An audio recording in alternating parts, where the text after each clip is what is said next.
Les saludo a todos en la paz y en el amor de nuestro Señor Jesucristo, para recordarles en primer lugar que nuestra Iglesia Ortodoxa de Viña del Mar tiene 2 instancias ya online de reunión pastoral, que son los días martes a las 19 horas, encuentros pastorales online, donde tratamos el tema del domingo en profundidad teológica, con historia, con desarrollo litúrgico.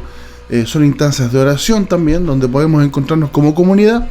Y el día jueves, también a las 19 horas, tenemos una instancia de catequesis familiar online, de forma tal de que la familia se pueda congregar un ratito en la tarde para aprender las cosas básicas de nuestra iglesia, nuestra práctica, nuestra tradición litúrgica, todas esas costumbres tan necesarias del día a día que enriquecen nuestra fe. Así que los quedan todos invitados para participar el día martes y el día jueves a las 19 horas por las plataformas de la Iglesia Ortodoxa Viña del Mar, tanto en Facebook como en YouTube, y también se publica en Instagram, ¿cierto? Así que están todos cordialmente invitados.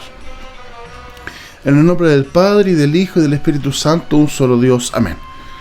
Queridos hermanos, hoy estamos el domingo 25 de julio del año 2021 y nuestra Iglesia Ortodoxa nos está invitando a recordar como santoral la dormición de Santa Ana, que es la madre de la Madre de Dios, es decir, la Madre de Santa María, Virgen, que hoy día nosotros celebramos su dormición, es decir, su fallecimiento y su traslado a las habitaciones celestiales paternales, ¿cierto? Hoy es el 5º domingo del ciclo de San Mateo y la epístola de hoy está consagrada a la fiesta de la dormición de Santa Ana y está tomada de la carta del apóstol San Pablo a los Gálatas en el capítulo 4 del verso 22 al 27. El Evangelio corresponde al 5º domingo del ciclo de San Mateo y está tomado de Mateo, obviamente, de su Evangelio en el capítulo 8 del versículo 28 al capítulo 9 versículo 1. Y hoy día tenemos el ya conocido y tradicional encuentro del Señor Jesús con los endemoniados de la tierra de Gadara, los gadarenos, ¿cierto? Y en el texto vamos a ir por partes diciendo, leyendo, y dice: en aquel tiempo, cuando Jesús llegó a la tierra de los gadarenos, vinieron a su encuentro 2 endemoniados que salían de los sepulcros, ¿cierto? Los gadarenos, en primer lugar, es una tierra de la parte oriental de Palestina, perteneciente a la zona de la Decápolis, y era una tierra, obviamente, una zona completamente pagana. Vamos a ver por qué más adelante. Vivir en los sepulcros, la gente en aquella época tenía la convicción de que los sepulcros eran habitados por espíritus malignos, ¿cierto? Como muchos de hoy piensan que los cementerios o las tumbas, ¿cierto?, están llenas de espíritus. Entonces, estos endemoniados vivían en los sepulcros como una demostración del estilo de vida, del origen de su vida y también del desarrollo o de la forma de comportamiento que ellos tenían. ¿Por qué? Porque dice que eran feroces en gran manera, de tal forma que nadie podía pasar por ahí el camino, es decir, los caminos estaban cortados.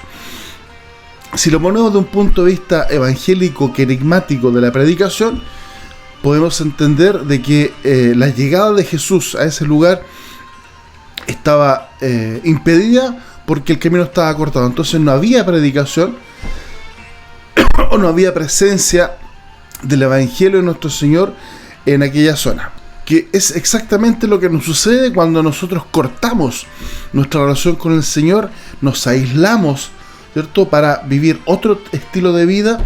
Impedimos que el Señor llegue a nuestro corazón, toque nuestra vida y la cambie, de tal forma que vivimos como habitando un sepulcro, ¿cierto?, y como endemoniados, es decir, una forma extraña, ajena al mundo, ajena a una relación normal, ajena al crecimiento y el desarrollo que debe tener todo cristiano en su vida para el Evangelio y viviendo con el Señor Jesús. Entonces, caminos cortados, relaciones cortadas, comportamientos completamente anormales e ilógicos, de tal forma que estos endemoniados salen al encuentro del Señor y le dicen: ¿qué tienes con nosotros, Jesús, Hijo de Dios? has venido acá para atormentarnos antes de tiempo. En primer lugar, una señal muy importante es qué tienes con nosotros, es decir, ¿por qué te metes con nosotros? ¿Quién eres tú? ¿Cierto? ¿Por qué estás acá? ¿Qué estás haciendo? ¿Qué te relaciona con nosotros? Que muchas veces, insisto, esta es una hermosa imagen de nuestra vida apartado del Señor, una vida apartado de Dios, cuando muchas veces nos preguntamos ¿qué tengo que ver yo con esto? ¿Qué tengo que ver con aquello? ¿Por qué me relaciono con allá? ¿Qué tengo que ver con esto? Entonces, Jesús, Hijo de Dios, es porque el demonio o los demonios reconocen inmediatamente la presencia de la divinidad en Jesús. Y es por eso que salen a ese encuentro. Salen a ese encuentro. No es Jesús el que viene, sino que es el Espíritu el que se acerca en los endemoniados a Jesús para, obviamente porque el Espíritu se siente compungido por la presencia de Dios y viene a reclamar. ¿Por qué vienes acá? ¿Qué estás haciendo? Nos vienes a atormentar antes de tiempo. Y este atormentar tiene una relación exclusiva con el corazón lleno de amor y de bondad y de misericordia del Señor, que no es capaz de ser sostenido o aguantado por la presencia de los espíritus malignos. Entonces el demonio detesta a grado sumo la presencia del Señor, la presencia de Dios, por lo tanto reclama. Y la única forma que tiene de evadirse de la presencia del Señor es pidiéndole para ir al hato de cerdo, ¿cierto? Que es un animal impuro y por lo tanto es una demostración más de que una tierra de gente pagana, no de fe, porque el judío no comía cerdo, pero los gadarenos sí, no solamente comían y consumían cerdo, sino que comerciaban con el cerdo, es decir, era su fuente de ingresos. Una vez que los demonios van al hato de cerdo, se precipitan al despeñadero, ¿cierto? Y se ahogan, esto causa una gran conmoción en el pueblo de Gadara, ¿cierto? Porque al final el Evangelio dice, le rogaron que se fuera de sus contornos. ¿Por qué? Porque el Señor Jesús, ¿cierto? Nuestro Dios y nuestro Salvador, no es conveniente para cierto aspecto de nuestra vida.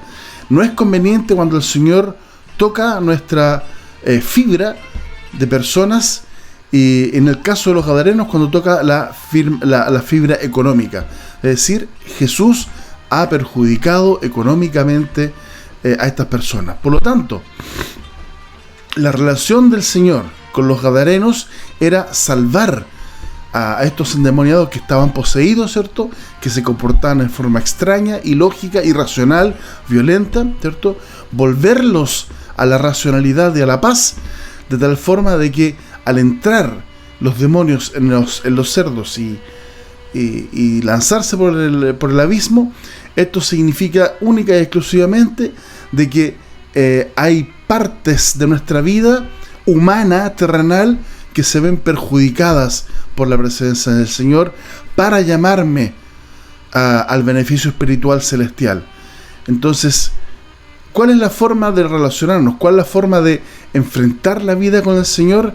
Es obviamente dejando atrás todo aquello que el Evangelio de Mateo nos va a ir poniendo en óptica, en perspectiva, ¿cierto? Cuando nos dice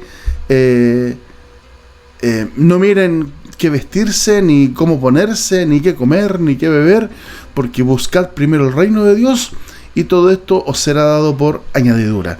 La añadidura es aquello que es accesorio a nuestra vida. Lo principal es cómo somos capaces de buscar el reino de Dios, cómo somos capaces de comportarnos de forma correcta, evangélica y celestial, cómo somos capaces de vivir una vida de racionalidad para el Señor, ¿cierto? Y de irracionalidad para el mundo, de tal forma de avanzar y de crecer en la presencia de Dios y en la luz del Evangelio que va tomando mi vida para hacerla cada vez más cerca del Señor. Que Dios los bendiga a todos con su luz espiritual por siempre.